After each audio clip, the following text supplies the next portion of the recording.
DHS Secretary Kristi Noem going one-on-one with NewsNation today, assessing the southern border alongside correspondent Allie Bradley as the White House ramps up its immigration crackdown. President Trump has a clear message for those that are in our country illegally. Leave now. If you don't, we will find you and we will deport you. The Department of Homeland Security not only delivering a tough message to the undocumented, but now using lie detector tests to try and root out moles within the organization. Secretary Noem says 2 employees accused of leaking information about ICE operations were busted and will now face felony prosecution. Also new tonight, after President Trump invoked the Alien Enemy Act of 1798, a federal judge has now halted it. The 227-year-old law gives presidents extraordinary power that can be wielded to speed up mass deportations. First, let's bring in NewsNation's Allie Bradley with the latest from the southern border. Allie. Yeah, hey, Alex, that was a big move from the president today, but then a judge saying not so fast, putting a halt to that Alien Enemies Act that the Trump administration said they were going to utilize. But we actually talked to DHS Secretary Kristi Noem. We were down here exclusively with her on a one-on-one on ATVs, actually surveilling this area. This is the Tucson sector where Nogales, which is a smuggling hotspot. For years, we have watched smugglers operate here. So we asked her, how would the Alien Enemies Act be used? This is what she had to say about the Trump administration's move, again, that was halted by a judge. Take a listen. Well, under that act, we're targeting TDA specifically. We want to get, that is an extremely dangerous gang from Venezuela that we have thousands of them in the United States of America that the Biden administration has allowed to proliferate. So we're targeting them, wanting to return them back to their home country, hopefully to face consequences. That's been the negotiation that the Secretary of State has been working on a lot, is to not only just return people back to their country, but to face consequences there. And we'll use every means we can to make sure we're getting them out as soon as possible. Now, the DHS secretary has regularly said that they're going after the worst of the worst. We know that ICE has made over 32,000 arrests in the Trump administration's first 50 days. Now, a lot of these individuals, about 40 of the worst were brought over to Guantanamo Bay. But then they were brought back to the United States. So we asked the secretary why these individuals were brought back and if Guantanamo Bay would be used for these deportation efforts moving forward. Here's what the secretary had to say about that. They were returned to create some space. We'll continue to move people around, but absolutely we're going to use the asset that is Guantanamo Bay.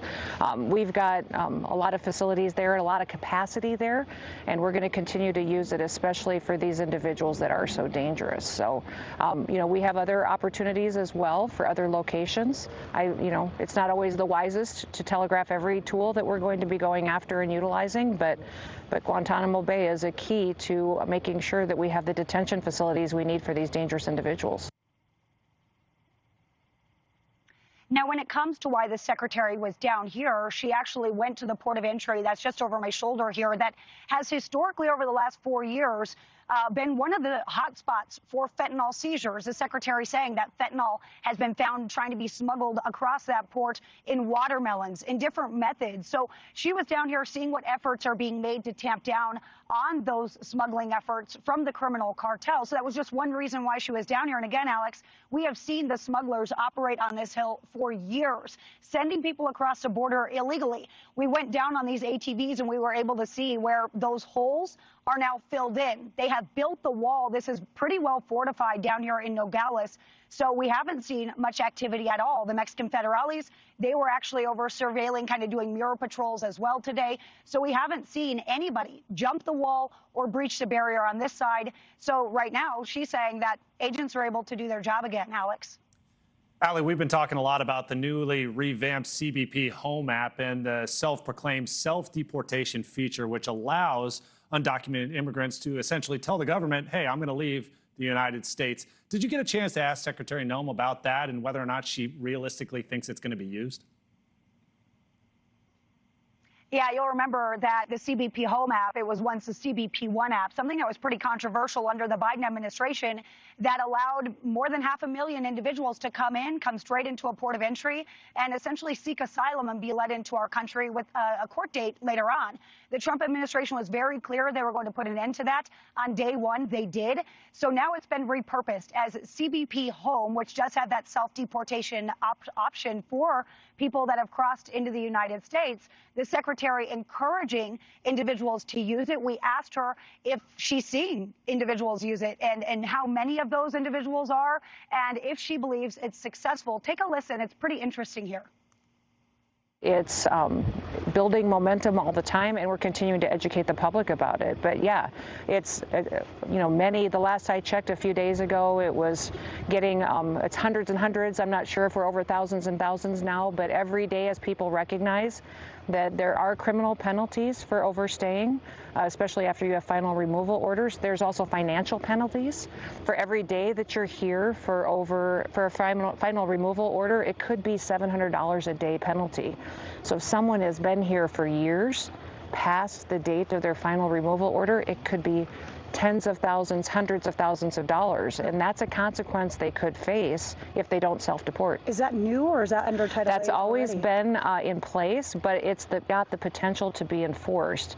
Now, we're not saying that we are going to enforce it, but people need to realize it's not just going to be a crime, and it's not going to be that if we pick you up and have to deport you ourselves, that you never get to come back. There could be financial, devastating consequences as well.